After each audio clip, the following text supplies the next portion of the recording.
میں ڈالتا ہے بچے ماشاءاللہ. اسی طرح مطالعہ ہے، اس کا اثر رس تو آپ کی اندر جائے گا. آپ اس میں سے کوئی تھوڑا بہت لوگوں کو دیں گے.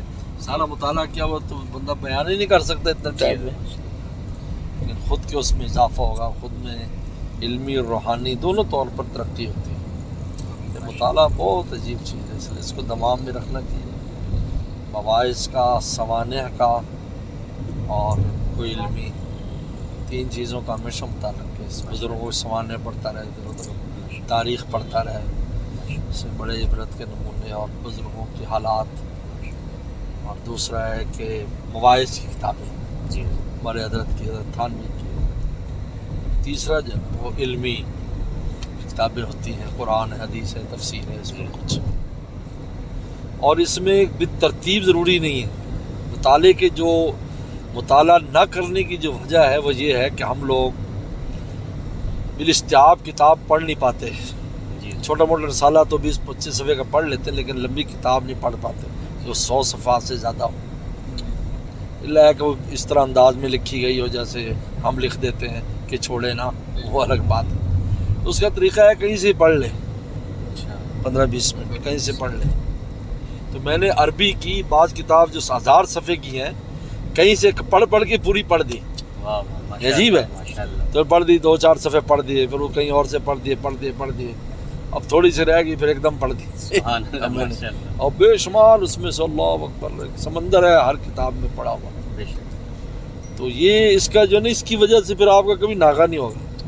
لیکن 2-4 کتابیں ایسی ہوں بس اس میں سے آپ رکھ لیں بھائی یہ. اس لیے جتنے بھی ایسے بزرگ ہیں جو علمی مشغلہ رکھتے تو ان کے سرانے 2-4 قسم کی کتابیں رکھی رہتی تھی. وہاں سے پڑھ دی، کچھ وہاں سے دیکھ لی، کچھ وہاں سے. اس کا عجیب و غریب فائدہ ہوتا ہے.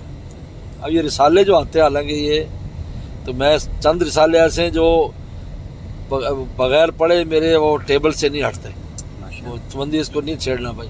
اس میں سے کوئی 2 مضمون پڑھ لی. خصوصاً جدید اس پر کوئی بھی بات آئی ہوئی ہے، فتاوا پر بات آئی ہے اس پر. الحمدللہ جدید فتح تقریباً اکثر میری نگاہ سے گزرے ہوئے ہیں ماشاءاللہ. ہاں، جس میں بلا تکلف بتا بھی دیتا ہوں بھی یہ مسئلہ یہ ہے، مسئلہ وہ ہے، فلاں نے کہا ہے. ہاں جی، یہی اپ ڈیٹ رکھنا ہوتا ہے نا. جی اس سے جو ڈاکٹر پروفیسر ہوتا ہے نا جی، وہ اپ ڈیٹ ہوتا ہے، اس لیے اس کی سمجھ زیادہ ہوتی ہے، نئی تحقیق آئی ہوتی ہے اس کے سامنے. جو پرانا ہوتا ہے وہ تو وہی ہمارے یہاں جب وہ کہتے چلو اس کی جنت کا پھل لگاؤ، ہر ایک کو ٹکٹ ٹھوکتا تھا وہ. یہ اس وجہ سے تو یہ اس کا فائدہ ہوتا ہے، کیونکہ نئے رسائل میں نئے مسائل جدید آتے ہیں. ایسا آگے اس پر کیا کرنا ہے، اس کا کیا کرنا ہے، تو وہ تھوڑا سا اس کو نظر سے نکال، اس کی تحقیق پڑھ لی، اس پر جو نص دی ہے وہ تھوڑی بہت ہی نص پڑھ لی، بس ایک دماغ میں کسی طرف چلا جاتا ہے. اب کبھی بحث مباحثہ ہو جائے تو اس میں کچھ نہ دکھ تو کہہ ہی لیتا ہے، کچھ اپنی بھی ملا لیتا ہے، بیچ میں تفکر کر لیتا ہے. تو یہ بڑی عجیب عادت ہے یہ نا، اس کو ہمیشہ رکھنا چاہیے اپنے اس کے مشغلے میں. 3 طرح کی چیزیں نا، علمی اور یہ تاریخی اور سوانح اور مواعظ، ان کو مطالعے میں ہمیشہ دائماً رکھے. 20 منٹ روزانہ کافی ہے، 20-25 منٹ. تاریخ میں اکثر وہ رہتا ہے شبہ کہ کون سی تاریخ پڑھی جائے گی. تاریخیں ساری صحیح ہوتی ہیں، لیکن وہ آپ کا اپنے تولنے کا ایک انداز ہونا چاہیے کہ آپ اس میں سے کس بات کو سمجھ میں آ رہی ہے، کون سی نہیں آ رہی. باتیں تو تاریخ ہوتی وہ ہے جس میں ہر طرح کی رتب و یابس ہو، ورنہ تاریخ نہیں بنتی. ہاں جی، تمام رتب و یابس لائے بغیر تاریخ نہیں بنتی. اگر رتب و یابس نہ لائیں تو تاریخ کیسے بنے گی؟ ہاں جی، آپ جب کسی کی تاریخ بیان کریں گے اس میں ہر قسم کی چیز لائیں گے، کمزور چیزیں بھی ہوں گی، تکڑی بھی ہوں گی. اب ان کو انالائسس کیا جاتا ہے، اس کے اوپر ناقدین ہوتے ہیں، اس کے پکڑ کرنے والے ہوتے ہیں، پھر ان سے رابطہ کرنا پڑتا ہے کہ ان واقعات کے بارے میں کیا کہتے ہیں. ہاں، اس لیے ہمارے ہاں جو تاریخیں ہیں، تاریخ ملت جو ہے وہ ہندوستان کی تاریخ بھی، اسلام کی بھی ہے. تاریخ اسلام جو نجم شاہ صاحب کی ہے، تو کم ابتداءً ایک دفعہ پڑھے تو صحیح نا، صحیح کون ہے غلط کون ہے تو آپ گزرے تو صحیح.